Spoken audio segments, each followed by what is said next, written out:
Today I want to topic the subject of the signature scams again. So I did a pretty viral thread about the topic back in the day in July, but I want to talk about what if you can't remember if you signed a malicious signature somehow, like we're seeing them appearing on some mint sites, and how can we make sure that we're safe from this kind of attack. So basically this tutorial will be a nuke switch for listings via a signature scam, and we are not talking about set approval for alls right here. This does only affect listings via signature request. So what does a signature scam do? In essence, it just lists an approved collections that you got for 0 ETH to the scamming wallet or the scamming contract address. So basically the scammers can then take advantage of your approval and then take everything of your approved NFTs for 0 ETH. So a malicious signature request would look like this. You basically get prompted with a window that you would receive if you would just list something on OpenSea. But obviously this is not the case in this case because this was a scam website and they are just taking advantage of your approvals.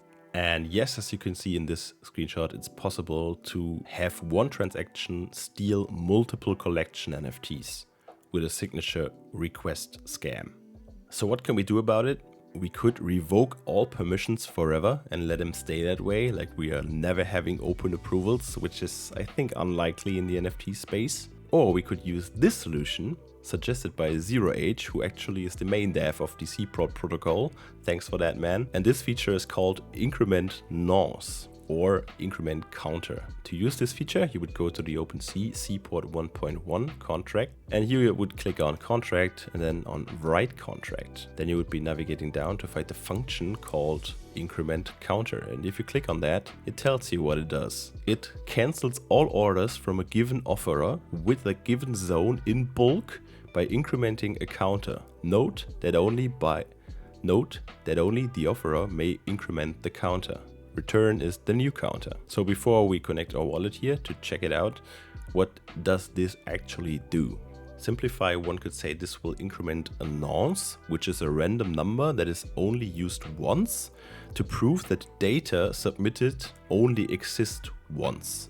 It has to do with the blockchain technology itself, with the hashing and stuff and so on. What this will do is it will make all your previous listings invalid because of the newer, fresher, quote-unquote, nonce that is written to the blockchain. So if someone wants to execute a signature to an offer that you signed by accident before, a malicious signature, it would now be rejected because the nonce that it was signed on doesn't match with the signature that you gave. So basically you would just connect to Web3 right here, then sign in with your MetaMask, and then click on write. Of course, this would trigger a blockchain transaction. You would then see you would be calling the function incrementCounter, and you would have to pay a small gas fee. And the moment you hit that confirm button, you basically start fresh from here because all other listings that you have up with this given wallet to this given contract would be invalid from now on because the nonce or counter now has been upped. So if there's ever a case where you stumble across a signature request and you sign it and you were not really sure what you're doing, you could use this feature,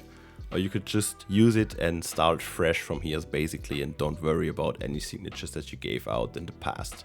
One quick side note, as you saw, the tweet of ZeroH also implemented the OpenSea Wyvern Exchange v2 contract. It was implemented in v2.3, so it's actually possible in this old Wyvern contract too. Under number 4, it's called incrementNonce, and you could then connect and write here too. But as I always say in my videos, if you still got open approvals to the ownable delegate proxy, you should be thinking about removing them because the Wyvern protocol itself isn't used anymore as long as you don't have some super old listings that are still running. Everything you're listing nowadays is listed on Seaport. That's why you have to pay a small gas fee to approve a collection again.